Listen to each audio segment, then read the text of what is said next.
Deci, dragilor, astăzi o să vorbim direct de pe șantier cu domnul Grigore, care este specialist, director de șantier din 87, de exact de când m-am născut eu.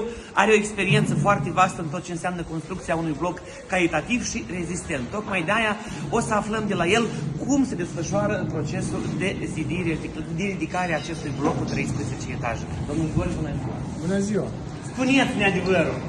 Într-adevăr, în ultima perioadă, diferiți cumpărători, clienți, cum spune, se întreabă, nu doresc să aibă rigli, coloane și așa mai departe, pereți prin quartier. Deci asta este cel mai important. Rigli, coloane, diafragmele țin rezistența acestei case. Rezistența seismică a obiectului este de 8 baluri.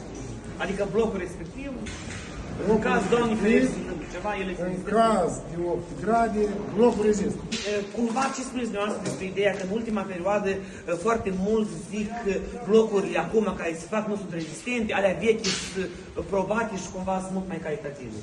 Nu este corect, fiindcă se schimbă legile, se schimbă normativele și blocurile date sunt mai rezistente decât blocurile vechi.